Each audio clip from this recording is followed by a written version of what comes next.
Hello and welcome to this build for a Corgi Juniors Formula 5000 racing car,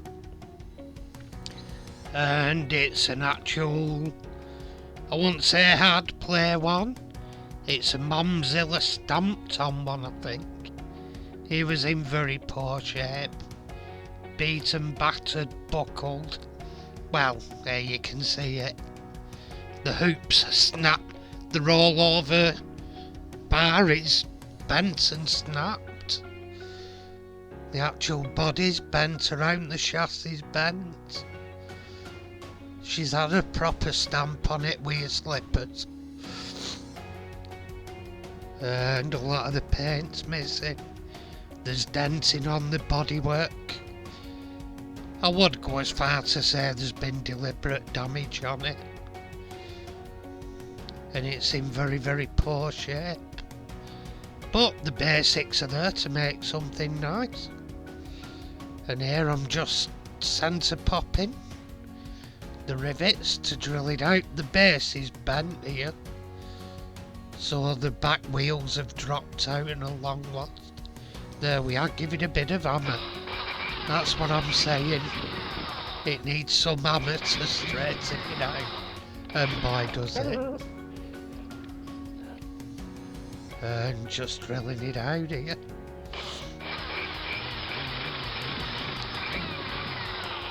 And the front one's a very short rivet. I got round that by, I drilled it, tapped it, it went straight through. I filled it, I sawed a screw down to fit the length. And here I'm taking the interior out. Even the interior was bent and damaged and split. The engine split at the race, so it had to be glued, which you'll see later on. And here I'm hammering the base flat again. Hammering it back into shape. It weren't only bent along the length, it was also twisted. So it was a bit of a contest with it. And it had given the actual front some beating on the fins. And here I've got the vice, I'm clamping it on the sides to get the main dents out. Still in there, but I'll use hammer to get them out, and also I use the pliers and that to straighten them back to where they should have been. There it's each just enough to mess down sides and everything. I'm 50-50 whether it's been stamped on or deliberately battered. Whichever one, it's all the sides important. You can see there the warping and the bending in the side and the grill, so pliers were employed to start straightening it some there. You can see the bending inwards there a bit.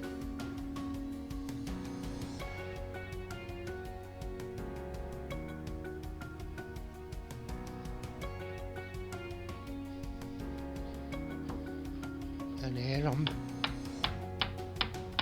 banging down the actual fin.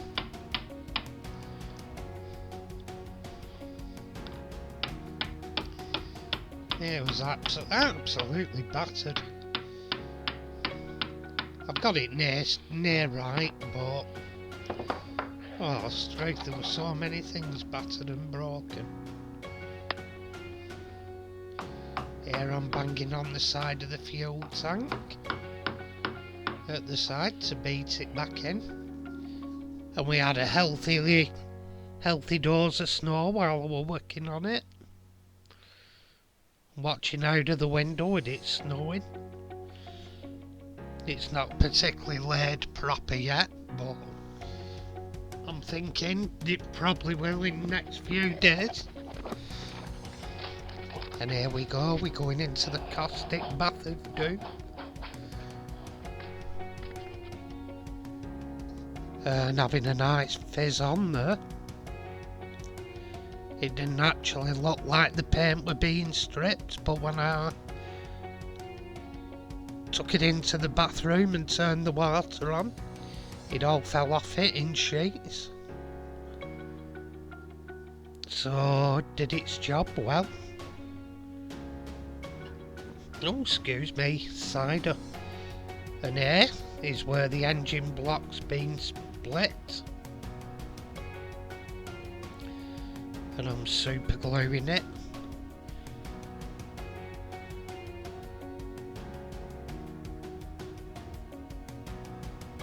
Super gluing it back together. I'd actually bent it back to shape by then, because there was bending in it where it had been strained and bent. It looked like curves and I were undecided whether the engine were curved or not, and I thought, no, it can't be right. Can't have a curved engine.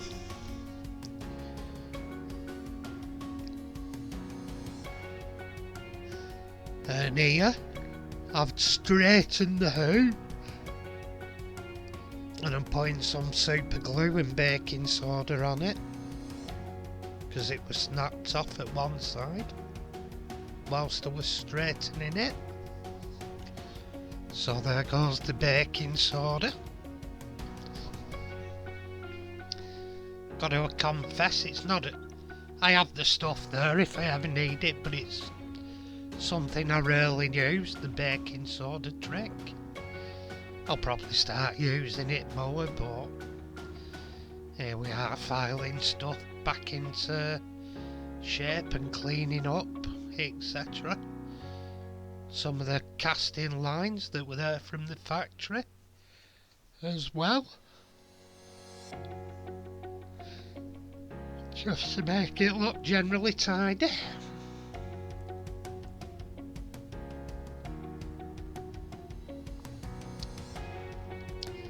And here I'm drilling, ready to tap it. I drill straight through on this front one.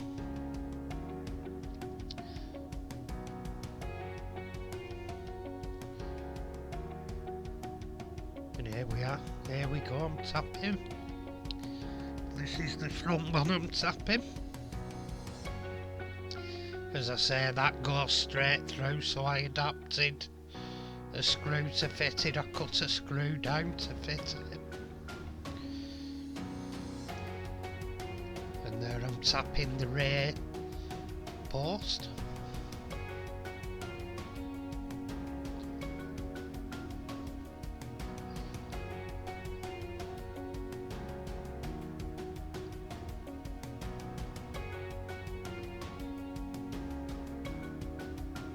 And here I'm putting the screw in on the front one.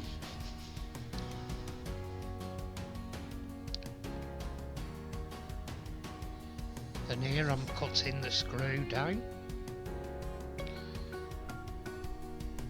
It's screwed fully in, and the little bit I've screwed it fully home without the base on, so then I can put the base on and fill, and the screw will be just under the surface.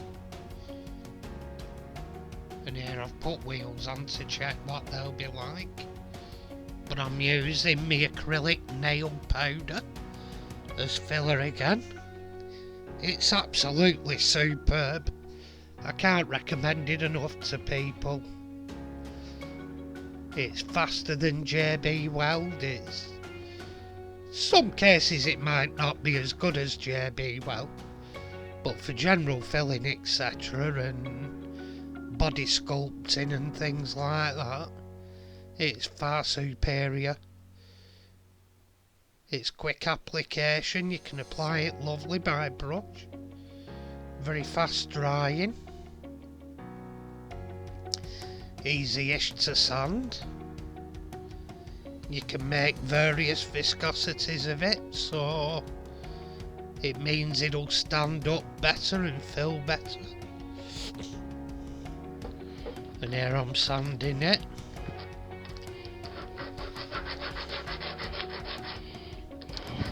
I sanded it first on 400s, I think it was, paper, and then I went down to 1200s, wet and dry.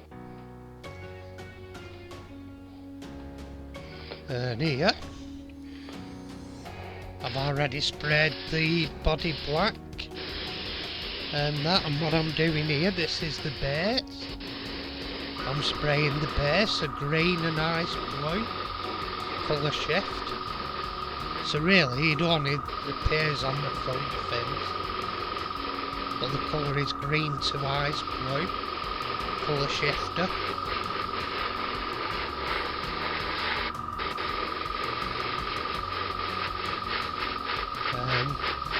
They really got to do what they say on the tin. You spray it over gloss black, it has best results.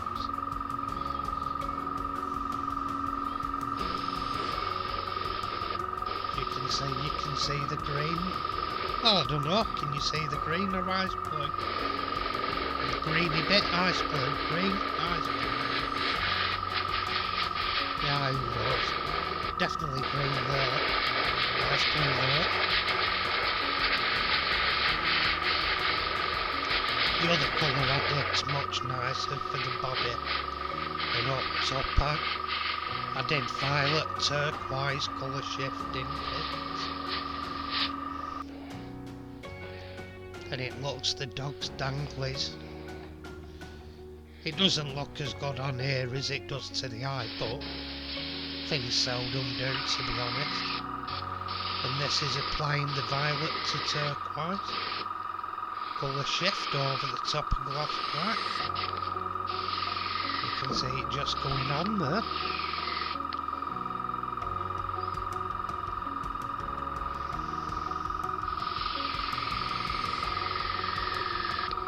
Doing some more there now, you can see turquoise, violet. And here we are, out to the paint shop and on with some decals. They're all made decals on, I made these on white backing. Just got a basic Valvoline sticker.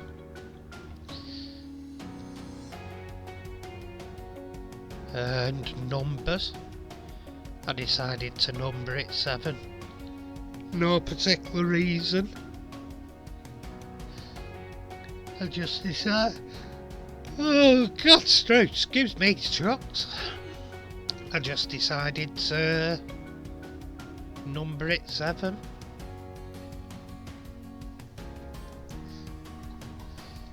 And in a second we'll see them put on the sides. On the side of the fuel tank cells as they were on the old racing cars.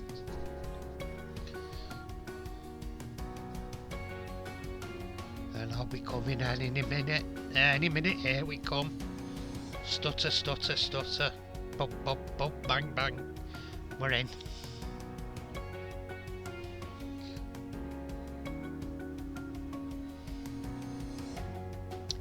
And looks quite nice.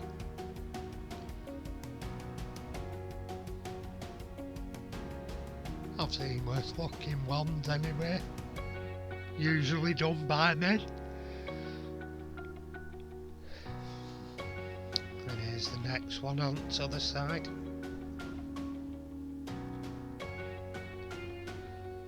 Coming in any second, there we go. And that one's on.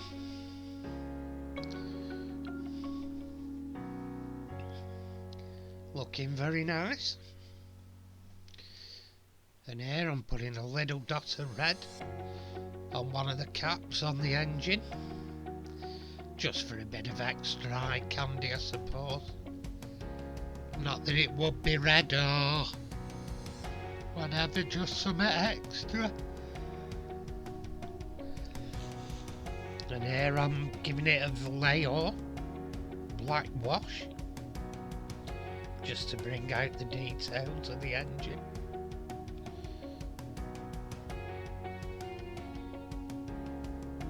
Because there's also fins on the cooler that it brings out there.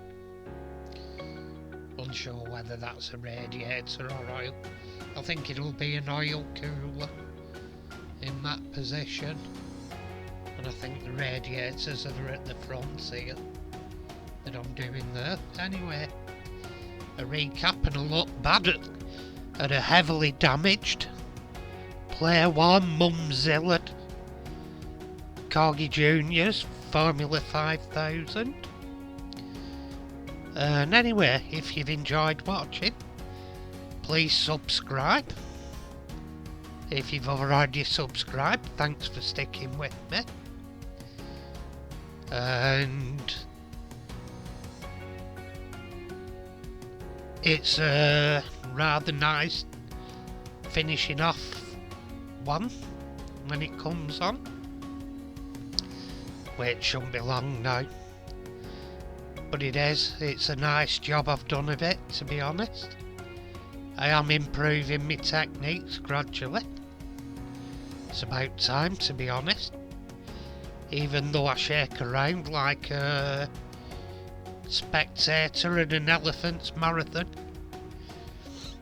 And here we go, coming on to the finished results.